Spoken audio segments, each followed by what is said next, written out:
Thinking about getting a bird? Or you already own a bird? You want to learn more? I know the basics. So I've got a list of 10 things we all need to know about our birds. I know it's easy to leave them in a cage and assume that everything's fine. You give them food and water and they'll be fine. But there's a lot of things you can do to make their lives happy. Since in the wild, they fly around, they forage, they look for things, they find a mate, they have fun together, they socialize, don't they? Okay, so my first tip is the size of the cage. Even if you have a small bird like a little budgie, they could use a bigger cage if they can fly around in it maybe. That might be good for their wing muscles and all their other muscles to get them exercise.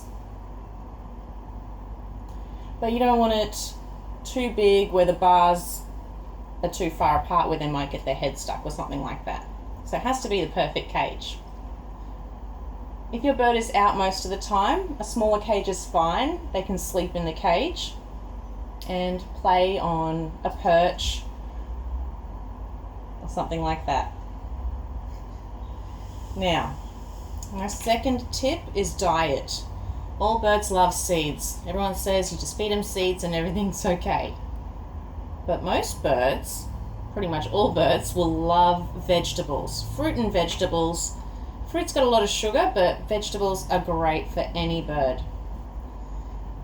So I'm giving her zucchini right now. Her favourite food is carrot. Anything, broccoli, sweet potatoes, all those kind of things.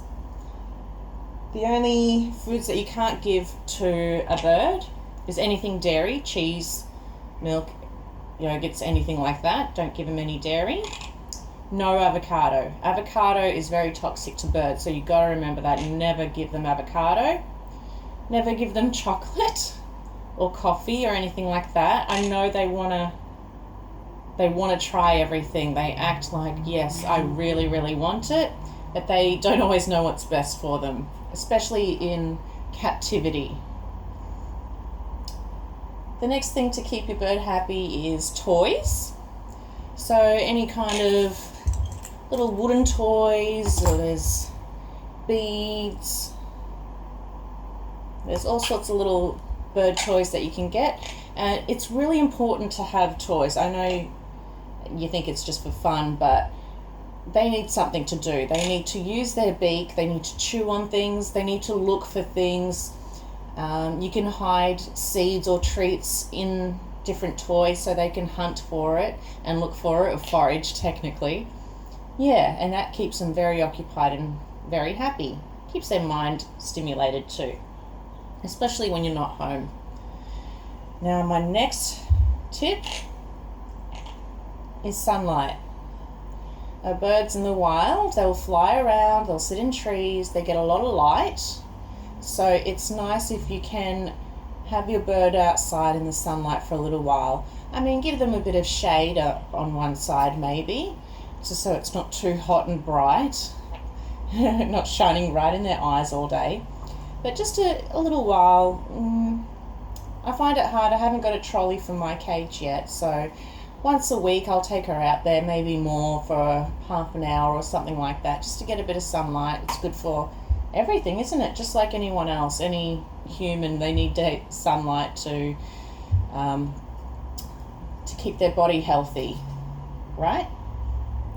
So my next tip is bath or shower or anything like that. You can use a spray bottle or a shallow dish with water, or take them into the shower.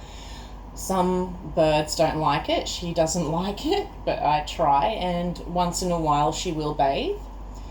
When I first got a cockatiel as a child, I had no idea that they would wash themselves. One day it walked into the shower and started running around on the shower floor with its wings out, loving it, and I was astonished. I couldn't believe it. I had no idea. So keeping them clean is good. A lot of birds might even bathe every day. So it's good to keep them clean too, right? Right. My next step is sleep. So sleep 12 hours. is recommended, and that's especially good to keep the hormones down if they're being aggressive because they want to mate and they want to breed. 12 hours is best because in the breeding season there isn't that much nighttime. So even if it's not dark outside, 12 hours is good. People do like to keep their cages completely covered in total darkness and complete quiet. I know she gets a little bit scared, but she is new to us, so I'm getting her used to just having the half cover on so she can see her surroundings and get familiar with it. And once she knows where she sleeps in her cage, we slowly cover it more and more, right? Right. Another thing is the air in the house. So I keep saying in the wild because birds haven't been in captivity for as long as, say, dogs or cats. Okay, people have been keeping dogs and cats as pets for hundreds, thousands of years, right? Birds have only been kept as pets for the past 2 generations of their kind. So they haven't been domesticated the way other animals have. So fresh air is always good, obviously. Cooking can be a problem. Anything with non-stick, anything that's Teflon covered, that is very dangerous when it gets heated up.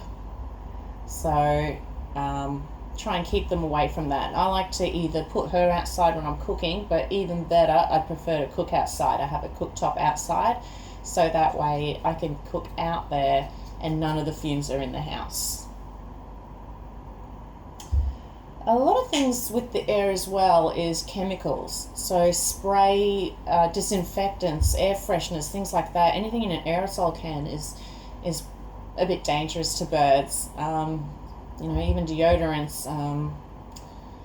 When cleaning around birds, I like to use a mixture of vinegar and water. That's probably the safest way to clean.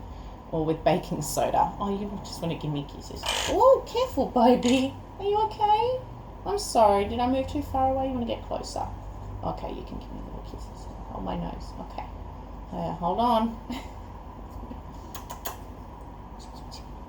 Okay. What's the next step? Keeping you social. Keeping you friendly. In the wild, she's just looking for another treat for her. In the wild, they have a huge flock. It could be dozens of birds together in one big group, and they always play together or hang out together. And especially when they find a mate, they will be with that mate all the time, 24 hours a day. When they are eating, they will all eat together. When they're sleeping, they will all sleep together. When they're just taking a nap, they will do that together. And when they're preening, they all do that together. So keeping a bird in a home by itself is a bit tricky. So we want to keep them as social as possible. Talking to them, even watching TV with them, playing with them, teaching them tricks, anything like that is good. Keeping them occupied is good too. Sometimes they like to listen to music, sometimes they like to watch TV. So anything to give their mind a little stimulation. Okay, the next step is the dangers. There's so many dangerous things around, whether it's cords and cables, fabrics, curtains, furniture, foam in things, plastics, soft plastics that they could chew up and eat. There's so many things you have to watch out for if you have your bird out of the cage. Sometimes bird toys do contain things that are dangerous. Some ropes may get tangled in their claws, or the metal clips can get caught in their beaks, or anything like that. The best thing for toys would be pine cones, palm leaves, natural branches with leaves that are bird safe. You can have a look and see what kind of trees are safe for your parrots and just put a few through their cage. The next step I'm going to move on to now is training. Now, to train a bird for tricks is great, not everyone wants to do that, But another good reason to train them with, stick training, you can look that up, target training, is to control them a little bit. If, for example, she's sitting up there on the fridge, if it's dangerous, or if you need to get them down, or if you don't want them in certain places, you have to learn to teach them how to get where you want them to be. Whether it's biting as well, you want to be able to stop that. If you are training them and you're giving them treats and rewards, they are less likely to want to hurt you. Do you want to come down, Sita? Sita? Oh, you're such a good girl. You're such a good girl, baby girl. Yeah. So, yeah, if I find her in a dangerous situation, I've taught her to come to me when I call her name, Sita. Yeah, that's you.